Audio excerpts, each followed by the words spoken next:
जय हिंद। आप सभी को शिक्षक दिवस की ढेर सारी शुभकामनाएं।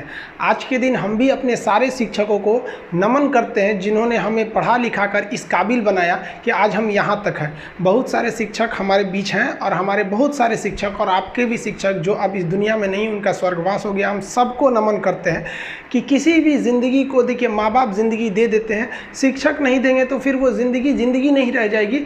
फिर आपको वो ज़िंदगी संवारने के लिए एक शिक्षक की ज़रूरत पड़ती है। देखिए, समय और समझदारी दोनों बड़े अलग अलग चीज़ है, दोनों एक साथ नहीं होते हैं। जब समय रहता है तो समझदारी नहीं रहती है, जब समझदारी आती है तो समय निकल जाता है। शिक्षक यही काम करता है कि समय रहते आप में एक समझदारी विकसित कर देता है और आपको यह हुनर सिखाता है कि आप दुनिया को करके दिखाइए, क्योंकि दुनिया सुनना नहीं देखना पसंद करती है कि आपने क्या किया। जिंदगी में कामयाब होने के लिए याद रखिएगा, ये मायने नहीं रखता है कि आपने कितना किया, मायने ये रखता है कि आप कितना कर सकते थे।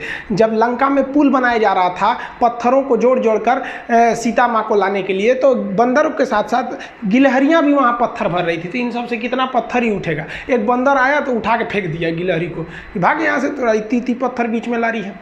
तो मर्यादा पुरुषोत्तम राम के पास वो जाके गिलहरी गिरी, तो गिलहरी को वो प्यार से सहलाए थे ना, तो ऐसा कहा जाता है कि इस पे जो निशान है गिलहरी के पीठ पे, वो राम जी का है। राम जी ने उस बंदर को बुलाया और कहा कि देखो, तुम इतना विशाल पत्थर उठा रहे हो तो तुम्हारा शरीर भी विशाल है। ये गिलहरी इतना बड़ा पत्थर उठा रही है जितना इसकी क्षमता है। तो आप अगर कामयाब होना चाहते हैं तो आप ये मत सोचिए कि आप हमने आज 8 घंटे पढ़ लिए या 8 घंटा मेहनत किए। आप ये सोचिए कि आप कितना कर सकते थे। और देखिए, जो सपने देखते हैं उनके लिए तो पूरी रात छोटी पड़ जाती है, और सपने पूरे करने वाले के लिए पूरा दिन छोटा पड़ जाता है। अगर आपके अंदर जिम्मेदारी है ना, तो आप यकीन मानिए आप चैन से सो नहीं पाएंगे। जिम्मेदारी ऐसी चीज होती है जो रातों की नींद छीन लेती है। रात में जगने वाला हर लड़का आशिक नहीं होता। पैसा और समय में तालमेल बिठाना बहुत जरूरी होता है। पैसा कहता है कि तू कुछ करेगा तो हम आएंगे, जबकि लोग गलती करते हैं। लोग कहते हैं कि पैसा आएगा तब हम कुछ करेंगे। ऐसा नहीं है। पैसा कहता है कि तू मुझे आज बचा ले, मैं कल तुझे बचा लूंगा। पैसा बेशक भगवान नहीं है और ना ये आपके साथ ऊपर तक जाएगा, लेकिन पैसा जब तक आपके साथ है ना, तब तक आपको नीचे गिरने नहीं देगा। देखिए, पैसा जीवन में बहुत कुछ है, बहुत कुछ, लेकिन पैसा सब कुछ नहीं है। इंसानियत मायने रखने चाहिए। समय के साथ अब कभी खिलवाड़ मत कीजिएगा। दुख की बात यह है कि समय बहुत कम है, लेकिन सुख की बात यह है कि अभी भी समय है। लेकिन समय के पास इतना समय नहीं है कि आपको दोबारा समय देगा। वक्त नहीं लगाइए आपको यह निर्धारित करने में कि क्या करना है, वरना वक्त निर्धारित कर देगा आपका क्या करना है। हम सब की सबसे पहली जो शिक्षक होती है वो माँ होती है, इसलिए माँ का शिक्षित रहना बहुत जरूरी है। अगर कोई शिक्षित माँ है तो वो कभी भी अपने बच्चे को शिक्षा से दूर नहीं करेगी। मेरा ये हरगिज कहना नहीं है कि जिसकी माँ अशिक्षित है उसका बेटा पढ़ा लिखा नहीं होगा। मेरी माँ आज भी अनपढ़ है, आज भी उससे 1 रोटी मांगते हैं ना तो वो 2 रोटी दे देती है। दुनिया की सबसे अच्छा अलार्म जो होता है वो माँ होती है। आप कहिएगा सुबह 7 बजे उठाने के लिए, वो आपको 6 बजे ही उठा देगी और कहेगी बेटा 8 बज गया। आपको इस दुनिया में आपको सबसे बेहतरीन ढंग से जानती है कोई तो आपकी माँ। वो और दुनिया से आपको 9 महीने पहले से जान रही होती है। कहा जाता है कि मेरे नसीब में एक भी गम न होता अगर मेरी तकदीर लिखने का हक मेरी माँ को मिला होता है। माँ बचपन से पाल के बड़ी होती है। आइए यही ना है छोटका, बड़ा होके क्या बोलेगा, माई वाइफ माई लाइफ। गजब बबुआ गजब। इतना उम्र पे छोड़ दी रहती माई ने तो कुत्ता नोच के खा गया रहता। बड़ा होके कहेगा माई वाइफ माई लाइफ। कभी भी माँ बाप से आप ऊंचे आवाज़ में बात नहीं कीजिएगा, वरना आपको शिक्षित कहलाने का कोई अधिकार नहीं है। और बाप जो होता है ना, बड़ा खुददार इंसान होता है, कभी बोल नहीं पाता है। माँ तो बोल भी देती है ना, बाप बोल नहीं पाता है। जेब खाली रहने के बावजूद मैंने बाप को कभी ना कहते नहीं देखा। इस दुनिया में बाप से रईस इंसान मैंने नहीं देखा। लेकिन इन दोनों को कहते हैं कि आप अपने बच्चे को जी जान से प्यार कीजिए, उसे सोने का निवाला खिलाइए, लेकिन उस पर नज़र रखिए दुश्मन की तरह क्या कर रहा है, वरना एक दिन बिगड़ जाएगा। माँ बाप भी लड़कियों को भेजते हैं हॉस्टल में पढ़ने के लिए। हॉस्टल जाती है बबनी पढ़ने के लिए, हाथ में घड़ी नहीं, और उधर से जब आती है छुट्टी पे तो 3000 का सोनाटा का घड़ी पहन के मम्मी पूछती बबनी घड़ी कहाँ से, तो मेरी सहेली गिफ्ट दी है बर्थडे पे। आपको पता चल रहा है वो सहेली गिफ्ट दे रही है। इतना सहेली का गिफ्ट आ रहा है वहाँ पे। आप नज़र रखिएगा, वरना एक दिन आप ही पछताएंगे। पिता को भी हम ये कहना चाहते हैं कि आपके दिए पैसे से ही आपका लड़का बिगड़ता है। अगर उसे ज़रूरत 8000 की है, आप उसे 15000 देंगे तो जेन्युइन है, एक दिन वो आपका नाम खराब करेगा। पैसा ही इंसान को ज़्यादा बिगाड़ता है। उसको लिमिटेड दीजिए जितनी उसकी ज़रूरत है, उससे एक्सेस दे दीजिएगा तो वो फिर बिगड़ेगा। और माँ अगर बेटियों पे ज़्यादा नज़र नहीं रखेगी तो फिर वो भी बिगड़ेगा। नज़र रखिए जब तक वो कामयाब नहीं हो जाता। जब कामयाब हो जाएंगे तो उनके अंदर खुद समझ में आ जाएगी कि क्या मेरे लिए सही है और क्या गलत है। भौतिकवादी इस समाज में भाई भाई में तकरार बढ़ते जा रहा है, ये सबसे गलत है। रावण जैसा शक्तिशाली व्यक्ति हार गया क्योंकि उसके पास उसका भाई नहीं था, और राम जी ने रावण जैसे विशाल लंका के स्वामी को ध्वस्त कर दिया क्योंकि राम जी के पास उनके भाई लक्ष्मण का साथ था। इसलिए आप भाई भाई एक होकर रखिए। बड़े भाई का कुछ कर्तव्य होता है, आपको सबसे ज़्यादा त्याग करना पड़ेगा। बड़े भाई का कहीं पे भी घर में कहीं पे भी पैसे लगेंगे तो ज़्यादा लगेंगे, मेहनत ज़्यादा लगेगा, सब कुछ आपको ज़्यादा करना पड़ेगा। ये दुनिया का दस्तूर है। और छोटा भाई है, उसे कभी भी बड़ों का सुनना ही पड़ेगा और आपको सुनना चाहिए। आपको भी एक बातचीत में एक लिमिट रहना चाहिए। बड़े को भी ये लिमिट रखना चाहिए कि हमें अपने छोटे भाई बहन को कितने लेवल तक डांटना है, लेवल से ज़्यादा नहीं डांटना चाहिए। और छोटे भाइयों और छोटे बहनों को भी याद रखना चाहिए कि हम अपनी ज़ुबान का इतना गलत इस्तेमाल ना करें कि बड़े भाई या माँ बाप को बुरा लगे। वो भले आपको कितना डांटे, लेकिन आप अपने आप के लिए एक लेवल बना के रखिए कि ये इतना लेवल के आगे नहीं जाएंगे हम। कुछ लोग बड़े भाई माँ बाप का जवाब दे देते, कहते ये करो, कहते नहीं करेंगे, क्या करेंगे। हद है भाई साहब, कोई कुछ नहीं करने वाला इस दुनिया में। मर भी जाओगे तो कौन पूछता है। एक तारा टूट जाने से आसमान सूना नहीं होता, लेकिन संस्कार विहीन व्यक्ति जानवर की तरह होता है। हम बहनों को भी कहना चाहेंगे, आप लोग के अंदर शिक्षा बहुत ज़रूरी है। आप कम खाइए लेकिन माँ बाप से कहिए कि हम पढ़ेंगे पढ़ेंगे पढ़ेंगे। शिक्षा बहुत ज़रूरी है, शिक्षा बिना हर चीज़ अधूरा है। और आप जितनी भी लड़कियां हैं उन सबसे कहते हैं अपने अंदर थोड़ा बहुत कुछ सुधार लाइए। अपने आप को कभी दूसरे से कंपैरिजन मत कीजिए कि उसके पास क्या है हमारे पास क्या है। और एक चीज़ लड़कियों में जो सबसे ख़राब चीज़ होता है, आप कोई लड़की गुस्सा है या नहीं है ये चेक करना है तो आप उससे बस एक गिलास पानी मांग लीजिए। उसके पानी देने के स्टाइल से पता चल जाएगा कि गुस्सा है कि नहीं। पानी रख के यहाँ पे, अरे क्या मतलब बनता है। आप गुस्सा है, ठीक है, सब में होते हैं। जहाँ ज़्यादा रिश्ते रहते हैं वहीं इंसान गुस्सा होता है, लेकिन इसका मतलब ये क्या कि 2 दिन आपको मनोबल लगेगा। ये सारी ट्रेडिशनल चीज़ों को बदलिए, ये अच्छी बातें नहीं होती है। लड़कियों लोग को भी थोड़ा सा गंभीर बनिए। होता क्या है कि लोग कहते हैं ना कि एक लड़की को कोई बात अगर कह देंगे ना दूसरे को मत बोलना, वो उसको भी बोलेगी और उसको भी ये बात बोल देगी दूसरे उसको मत बोलना। अब पूरा मोहल्ला को पता चल जाएगा, सबको यही पता रहेगा कि किसी से बोलना नहीं है, लेकिन सबको पता चल जाएगा। भाई कुछ गंभीरता लाइए। लड़का लड़की सबको कहते हैं, ज़िंदगी के कुछ राज अपने तक ही रहिए। अपने करीबी भी दोस्त को कुछ खास राज को नहीं बताइए, क्योंकि कुछ करीबी दोस्त को भी ना कुछ करीबी दोस्त होते हैं, फिर वो ट्रांसफ़र हो जाएगा आगे तक। बहुत सारी चीज़ें होती हैं जिस चीज़ को आप शेयर नहीं कर सकते। घर की चीज़ें हो गई, बहुत सी ऐसी चीज़ें होती हैं। आजकल ना ये गर्लफ्रेंड बॉयफ्रेंड ना एक ठो ट्रेंड चल गया, अजब हाल है भाई साहब। एक बात हम आपसे कहना चाहते हैं, मेरे पैसे से अगर आप मोबाइल खरीद लीजिएगा तो अल्टीमेटली इकोनॉमिक्स के हिसाब से उस मोबाइल पर अधिकार किसका होगा? मेरा होगा, क्योंकि पैसा मेरा है। तो आप सोचिए, आप बाप के पैसा से अगर लड़की पटाएंगे तो लड़की किसकी होगी इकोनॉमिक्स के हिसाब से? बाप के लिए। तो लड़कियों को भी कहते हैं कि भाई ऐसा लड़का को मत वैल्यू दो जो बाप की कमाई पे तुमको घुमा रहा है। और लड़कों भी कहते हैं जागो, अगर बहुत शौक है ना गर्लफ्रेंड बनाने का तो अपने पैर पे खड़े हो जाओ। जिस दिन पैर पर खड़े होगे ना उस दिन समझ में आएगा ये सब चीज़ें फालतू चीज़ें होती हैं। कई लड़के बेचारे का दिल टूट जाता है, उनका शरीर एम्बुलेंस की तरह हो गया है, घायल दिल लेके घूम रहे हैं। अरे फालतू ये सब चीज़ें। जीवन में किसी के लिए आंसू मत बहाइएगा, वो आपके आंसुओं के काबिल नहीं होगा। और जो आपके आंसुओं के काबिल होगा वो कभी आपको रोने नहीं देगा। दिल टूट गया, गोली मारो यार, प्यार 24 कैरेट का था आपका, उसी की औकात नहीं थी जो खरीद सके। और हस्बैंड वाइफ में भाई साहब, हमारे जितने दोस्तों की शादी हुई है ना सब परेशान रहते हैं हस्बैंड वाइफ में। इन दोनों में केवल एक खराबी, दोनों अपने आप को सुप्रीम कोर्ट समझता है। हमारे भाई साहब आप मिलजुल के रहिए। अभी क्या है कि आप जितने भी स्टूडेंट हैं आप सबका जॉब लगेगा, अपने से सब शादी ब्याह सबकी होगी, भाई आपका परिवार खुश रहे। लेकिन आप देखिए शादीशुदा इंसान हमेशा परेशान रहता है, ये दोनों हमेशा झगड़ते रहते हैं। समस्या क्या है? वाइफ चाहती है हस्बैंड को समझाएं अपनी बात, और हस्बैंड चाहता है कि हम अपनी बात वाइफ को समझाएं।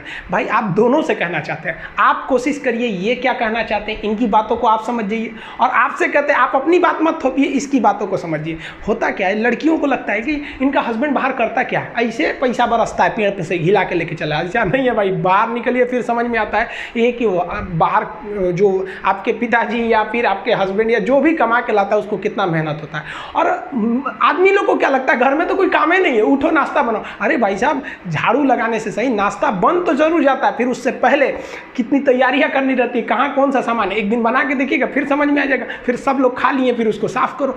सबका अपने अपने चीज़ जगह काम होता है। कोई दुनिया की हर चीज़ आपस में इंटरकनेक्टेड है, कोई ज़्यादा कोई छोटा नहीं होता है। लेकिन आजकल लोगों की मेंटेलिटी क्या हो गई, दीवार की हर एक ईंट ये सोच ली है कि पूरी बिल्डिंग को हम ही रोके हुए हैं। अब बताइए कोई एक ईंट रोका है, पूरी दीवार को, पूरे सब चीज़ ने मिल के इस घर को रोक के रखा है। उसी तरह आपकी फैमिली में सबकी ज़रूरत होती है, आप सबकी भावनाओं को समझिए। अपनी ज़िंदगी में हमने भी बहुत कुछ सीखा है। लोग कहते हैं कि दुनिया गोल है, भाई दुनिया गोल नहीं है, दुनिया मतलबी है। ये प्यार से नहीं चलती है, मतलब से चलती है। दुनिया में कोई भी रिलेशन बनाने के लिए, कोई रिश्ता जो है ना, उसके लिए 3 चीज़ का होना ज़रूरी है। एक डर, ज़रूरत और इंसानियत। ये 3 चीज़ ही किसी न किसी रिश्ते को रोक के रखता है। एक टीचर स्टूडेंट में रिलेशन होता है, उसको डर है कि टीचर के पास पढ़ेंगे ना जल्दी रिजल्ट होगा, अपने से पढ़ेंगे थोड़ा लेट हो सकता है। ज़रूरत भी है उसे कामयाब होने के लिए, और इंसानियत तो बहुत है भाई। टीचर और स्टूडेंट का रिश्ता जो हमेशा जो बना रहता है वो तो इंसानियत के लिए बना रहता है। वरना अगर आपकी नौकरी हो गई तो आपका डर खत्म, ज़रूरत खत्म, तो आगे रिश्ता कौन रोक के रखता है? इंसानियत। तो दुनिया में किसी रिलेशन को बनाने के लिए 3 चीज़ का होना ज़रूरी है। इंसानियत जिसमें सबसे बड़ी चीज़ होती है। और इस दुनिया में ना, इस दुनिया में बहुत सी भाषाएं बोली जाती है। इन सारी भाषाओं में सबसे मीठी भाषा होती है मतलब की भाषा। अगर आपसे कोई बहुत मीठा बोलने लगा ना, समझिए कि कहीं ना कहीं मतलब छुपा है। मतलब की भाषा बहुत होगी यहाँ पे। लेकिन ये ज़ुबान जो है ना आजकल बहुत खतरनाक हो गया। कभी कभी देखते होंगे कुछ लोग आपके गलत बात का भी जवाब नहीं दे पाते हैं। तो जवाब देने भाई साहब सबको आता है, बीच में माँ बाप का संस्कार चला आता है। और संस्कार बहुत चीज़ होती है। संस्कार यदि आपके अंदर है तो सब कुछ हारने के बाद भी आप जीत सकते हैं। और अगर संस्कार की जगह अहंकार आ गया ना, तो जीता हुआ भी चीज़ों को हार सकते हैं। कमज़ोर व्यक्ति ही दूसरे काम का बदला लेता है, लेकिन जो ताकतवर होता है वो माफ़ कर देता है। लेकिन जो बुद्धिमान व्यक्ति होता है वो इग्नोर कर देता है, नज़रअंदाज कर देता है और बच के निकल जाता है। क्योंकि अगर कोई व्यक्ति आपको पहली बार धोखा दिया तो इसमें उस व्यक्ति का गलती है, लेकिन वही व्यक्ति अगर दोबारा धोखा दिया तो इसमें आपकी गलती है। सबसे समझदार होके चलिए और मिजाज में कुछ सख्ती भी रखिए। लोग पी जाते अगर समंदर खारा नहीं होता, तो थोड़ा सा सख्ती भी बना के रखना चाहिए। इस दुनिया के कुछ दस्तूर हैं, आप किसी के लिए कितनी भी भलाई कर दे वो याद नहीं रखेगा, ये दुनिया का दस्तूर है। और आपकी गलती को कोई भूलेगा भी नहीं, इसे आप बुरा नहीं मानिए, ये दुनिया का दस्तूर है, इसे आप चेंज नहीं कर सकते। जैसे सूरज पूरब से निकलता है वैसे ही ये चीज़ें होंगी। लेकिन हम आपसे कहते हैं, आप दुनिया में आज कई लोग होते हैं दूसरे को लगते हैं सिखाने, आप क्यों दूसरे को बार बार ज्ञान देने लगते हैं? आप अपने आप को क्यों ज्ञानी समझने लगते हैं? दूसरे को सुधारने की कोशिश मत कीजिए, बल्कि खुद सुधरिए। आपके सुधरने से हो सके कि पृथ्वी से एक बुरा इंसान सुधर जाए। आप समाज में जहां भी रहेंगे तो आपके पास बहुत सारे लोग आएंगे, कुछ गलतियां भी करेंगे, कुछ अच्छा काम भी करेंगे। जब भी किसी की प्रशंसा कीजिए तो पूरी महफिल में कीजिए कि ये व्यक्ति ने अच्छा काम किया। लेकिन अगर किसी की शिकायत या उसकी आलोचना करना है, उसे डांटना है, तो उसे अकेले में समझाइए। और डांटने के बाद उसमें इस तरह से कर दीजिए, उसमें प्रशंसा मिला दीजिए। कोई गलती कर दिया, मान लीजिए आपका छोटा भाई नहीं पढ़ाई किया, गलत कम नंबर लाया, तो उसे डांटिए कि, लेकिन अकेले में डांटिए कि इतना कम नंबर क्यों लाया। फिर उसे उसी में एक पॉजिटिवनेस जोड़ दीजिए, तुम्हारे में इतना मेहनत है, हम इसलिए डांट रहे हैं कि तुम कर सकते थे लेकिन क्यों नहीं किए। मतलब आप केवल इसे निगेटिव मत बोलते रहिए। और किसी भी रिश्ते को अगर बिगाड़ना है ना, चाहे कितना भी गहरा रिश्ता क्यों ना हो, उसकी कमियों को डेली कोंचते रहिए। तुम ये किया, तुम ये किया, तुम ये किया। यार दुनिया का कोई रिश्ता चौपट हो जाएगा। गलतियाँ सबसे हो जाती हैं, लेकिन दोबारा गलती नहीं होना चाहिए। जब भी किसी की आलोचना करिए तो उसमें एक छोटी सी प्रशंसा जोड़कर ही उस आलोचना को खत्म कीजिए कि शुरुआत तो डांटने से किए थे, बाद में उसका हौसला बढ़ा के हंसी मजाक में उसे निकाल दीजिए। बीच बीच में उसे फिर एहसास दिलाइए, लेकिन बार बार कमियों को नहीं गिनाना चाहिए। महाभारत देखिएगा, महाभारत में जो कृष्ण भगवान थे वो कौरवों के बीच गए संदेशा लेके, आखिरी संदेशा, वहां पे भी उनकी भाषा देखिएगा। आप महाभारत अगर सीरीज देखिए तो भाषा देखिएगा। दुश्मन से भी इस तरह से बात कर रहे थे जैसे लगता था गुरु जी से बात कर रहे हैं। ये भाषा की मर्यादा। लेकिन आज ये वही श्याम की धरती है, ये वही पुरुषोत्तम राम की धरती है जहां लोग तहजीब भूल गए कि बात करना कैसा चाहिए। ये वही पुरुषोत्तम राम थे जिनके अपने भाई लक्ष्मण जी को जब शिक्षा लेनी थी ना, तो रावण के पैताने बैठे थे कि ये शिक्षा लेना है तो उसके पास झुकना पड़ेगा यहाँ पर। लेकिन आज हम लोग भूल गए हैं कि हमें बात में तो इतना आजकल वो तहजीब ही नहीं रह गया है कि इतना रफ बोल दो कि दुश्मन। किसी से पूछो, एक लड़का पूछा तुम्हारा क्या हाल है, तो कह रहा है खराब है, ठीक कर दोगे। जब हाल है भाई। आप सबकी जिंदगी में कुछ कठिनाइयाँ आएंगी, ठोकरें लगेंगे, लेकिन ठोकर खा के संभलना भी जरूरी है। ठोकरें खाकर भी न संभला तो ये मुसाफिर का नसीब, राह के पत्थर तो अपना फर्ज अदा कर चुके हैं और कभी भी मुश्किलों से घबराइएगा नहीं। कोको कोला कंपनी जब स्थापना हुई थी तो एक साल में केवल इसके 25 बोतल बिके थे। कंपनी का दिमाग हिल गया था, लेकिन आज के समय में दुनिया में हर जगह कोको कोला बिकता है और इसने तो फिजिक्स को उल्टा कर दिया। लोग कहते हैं ठंडा मतलब तो कोको कोला, भाई साहब ठंडा मतलब वो होता है जिसका टेम्परेचर कम हो, लेकिन इतना बिका कि इसके आगे लोग भूल गए कि ठंडा मतलब कोको कोला नहीं होता है, ठंडा मतलब वह चीज़ जिसका टेम्परेचर कम है। इसलिए परेशानियों से कभी मत घबराइएगा। आगे बढ़ने के लिए तकलीफ का होना ज़रूरी है, क्योंकि छांव आते ही इंसान के कदम रुक जाते हैं और धूप में कभी कदम नहीं रुकते हैं। ज़रूरी नहीं कि हर चीज़ आपको किताबें और यूनिवर्सिटी में ही पढ़ाया जाएगा। बहुत सी चीज़ें हैं जो आपकी खाली पेट और खाली जेब सिखाएगी, जो आपको कोई टीचर नहीं सिखाएगा। कहते हैं जरा सी छेद क्या हो गई मेरे जेब में, सिक्कों से ज़्यादा तो मेरे रिश्तेदार गिर गए। लाइफ में सबका स्ट्रगल होता है। हम लोग के भी लाइफ में बहुत तकलीफें आई थी। ज़िंदगी में इतने तकलीफ देखे कि अब अगर तकलीफ नहीं होता है तो तकलीफ होता है। ज़िंदगी ने उस मुकाम पर लाकर छोड़ा है जहाँ पसंद तो बहुत कुछ है लेकिन चाहिए कुछ भी नहीं। लोग कहते हैं कि खाली हाथ आए थे खाली हाथ जाओगे, गलत बोलते हैं।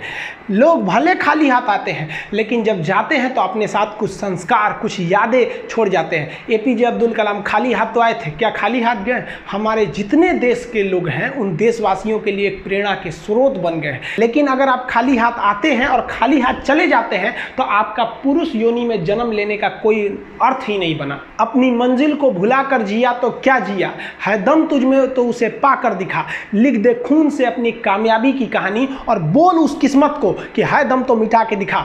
इसलिए कभी किस्मत को मत कोसिएगा, अपने हौसले से अपनी कहानी लिखिएगा। पसीने की स्याही से जो लिखते हैं अपने हौसले के इरादे, उनके मुकद्दर के पन्ने कभी कोरे नहीं होते। देखिए, शिक्षक और सड़क ऐसी चीज है जो खुद तो अपने जगह पे रहती है और दूसरों को मंजिल तक पहुंचा देती है। इस शिक्षक दिवस बड़ा अजीब सा शिक्षक दिवस रहा। आज शिक्षक दिवस में सुबह 11 बजे से लेकर शाम 5 बजे तक जो हम लोग का प्रोटेस्ट था या फिर ट्विटर पे जो भी रहा, उसका कई ज़्यादा फायदे भी हुए थे। लेकिन ये जब कब तक चलेगा? ये संस्थाएं अपने से क्यों नहीं सुधरेगी?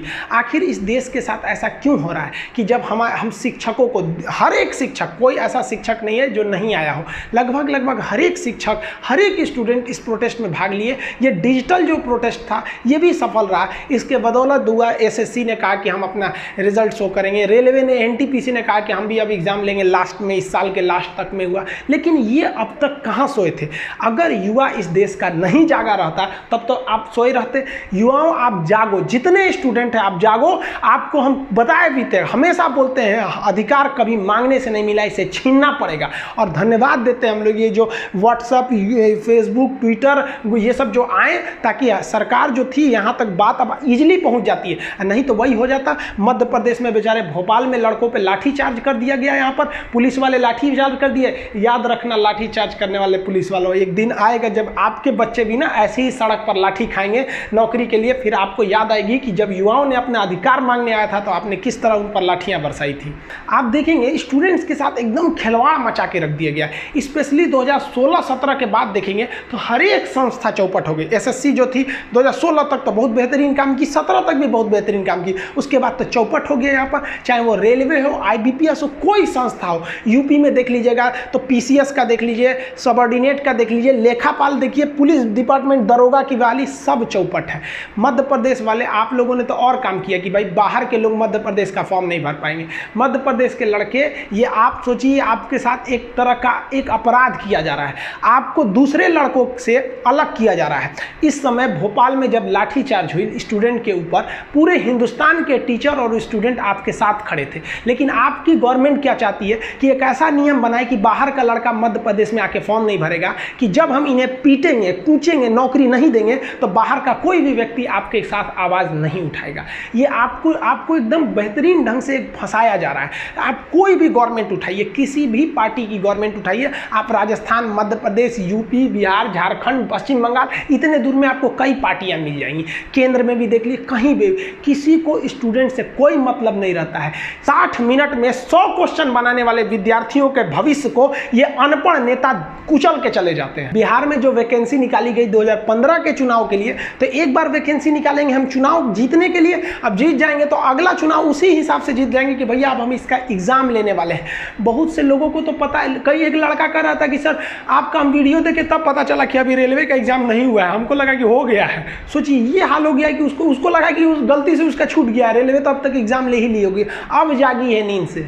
स्टूडेंट्स को कहते हैं आप ये जो लड़ाई चालू कर दिए हैं इससे आप पीछे मत हटिएगा। लोग आपको कुछ भी कहेंगे आप टस से मत होइएगा, आप सीधा कहिए हमें पढ़े हैं तो हमें जॉब चाहिए। अगर हमको किराने की दुकान खोलनी रहती या हमें अपने पैर पर खड़ा रहना पड़ता तो खामखा में ना लड़का BSc MSc या PhD करके घूम रहा है। किराना की दुकान खोलने के लिए तो नॉर्मल वो इंटर मैट्रिक करके बैठ जाता, वहाँ दुकान अच्छा चला लेता। बहुत से तो ऐसे अनपढ़ लोग हैं जो कभी कॉलेज नहीं गए लेकिन उनकी किराने की दुकान फर्स्ट क्लास चलती है। तो ये बात पहले ना बोलना चाहिए था। अब अगर पढ़े लिखे नेता रहते तो उन्हें पता होता है कि एक बेरोजगारी कई टाइप की होती है, जिसमें एक होती है शिक्षित बेरोजगारी। जब किसी शिक्षित व्यक्ति को उसके लेवल का जॉब नहीं दीजिएगा तो वो अच्छे से काम नहीं कर पाता है। अब हम लोग हैं ग्रेजुएट लड़कों को पढ़ाने के लिए, हमको दे दीजिए क्लास 7 के लड़का को पढ़ाने के लिए, मन लगेगा कभी? अपने आप में ही अजीब लगेगा कि भैया हमको उठा के यहाँ ले आकर पढ़ाने को दे दिया। तो ये अब कहेंगे कि नहीं रोजगार तो मिला, ये कौन सा रोजगार है, ये तो शिक्षित बेरोजगारी ले आके रख दी यहाँ पर। तो आप अपनी लड़ाई लड़ते रहिए, हर एक टीचर आपके साथ है। हम तो धन्यवाद देते हैं दिल्ली के सभी टीचरों को, राजस्थान मध्य प्रदेश हर जगह के शिक्षकों को, हम बिहार UP हर जगह के शिक्षकों को हाथ जोड़ के भी हम धन्यवाद देते हैं कि आपने स्टूडेंट, ये सारे टीचर्स स्टूडेंट मिलकर इस मुहिम को, लगभग ये मुहिम अपने सफलता की ओर बढ़ रही है। लेकिन पाँव मत रोकिएगा वरना आपको कुचल दिया जाएगा। एक टीचर का हमारे पास फोन आया, बड़ा खुशी हुआ। वो कहे कि सर हम यूट्यूब पर नहीं पढ़ाते थे, हम आज ही यूट्यूब चैनल बनाए हैं केवल इसलिए कि अपना प्रोटेस्ट दिखा सके कि हम स्टूडेंट के साथ हैं। सोचिए इतने ऐसे टीचर भी आपके साथ हैं, और कुछ तो मिलियन वाले सब्सक्राइबर वाले टीचर हैं जिन्होंने आप तक कुछ नहीं बोला है। तो खैर कोई बात नहीं, ये जब एग्जाम आएगी ना तो ये टीचर आएंगे आपके पास कहने कि इनका बैच परचेज करिए, इन्हें सब्सक्राइब कीजिए। फिर आप मत भूलिएगा कि कौन आपके साथ खड़ा था, कौन आपके साथ छोड़ कर गया था। 5 सितंबर को ऐप लॉन्च करना था, इसलिए ऐप को रोक लिया गया। आज कई लड़कों ने ऐप को इनरोल भी कर लिए हैं, उनका डाटा है हमारे पास, आप टेंशन नहीं लेंगे। एक्चुअली अच्छा नहीं लगा कि आज सारे टीचर स्टूडेंट प्रोटेस्ट कर रहे हैं। भोपाल में स्टूडेंट के ऊपर लाठीचार्ज किया जा रहा है और आज किसी ऐप का इनॉग्रेशन किया जाए तो ये अच्छा नहीं था, इसलिए उसको रोक लिया गया। जिन लड़कों का इनरोलमेंट हो गया उन्हें नहीं दिख रहा होगा ऐप पर कि सर ने मतलब ये सब्जेक्ट वगैरह नहीं दिख रहे होंगे, आप टेंशन नहीं लीजिएगा। वो इसलिए रोक दिए कि आज का दिन, भले शिक्षक दिवस हर साल अच्छे से मनाते थे, इस बार का जो शिक्षक दिवस रहा वो विरोध प्रदर्शन को दिखाने के लिए रहा, और आप स्टूडेंट्स के बदौलत ही हम लोग ये लड़ाई जीतने के कगार पर हैं। देखिए ऐप पर सबसे पहले पॉलिटी का क्लास स्टार्ट होना था, उसे हम रोक दिए, लेकिन पॉलिटी का जो फर्स्ट चैप्टर होता है उसे यूट्यूब पर डाल दिए। आप वहां से पढ़ाई को कंटिन्यू करेंगे और जैसे ऐप आएगा तो आप लोग दोनों से मर्ज हो जाएंगे उस चीज़ को। अभी सरकार से 1-2 दिन में और सारी बातें मनवा लेते हैं, फिर हम लोग उसके बाद जब बातें मान ली जाएंगी तो हम लोग रेगुलर वे में पढ़ते रहेंगे। आपको यूट्यूब पर आपका चैप्टर वाइज क्लास हम प्रोवाइड करते रहेंगे। मिलेंगे नेक्स्ट वीडियो में, तब तक के लिए जय हिंद।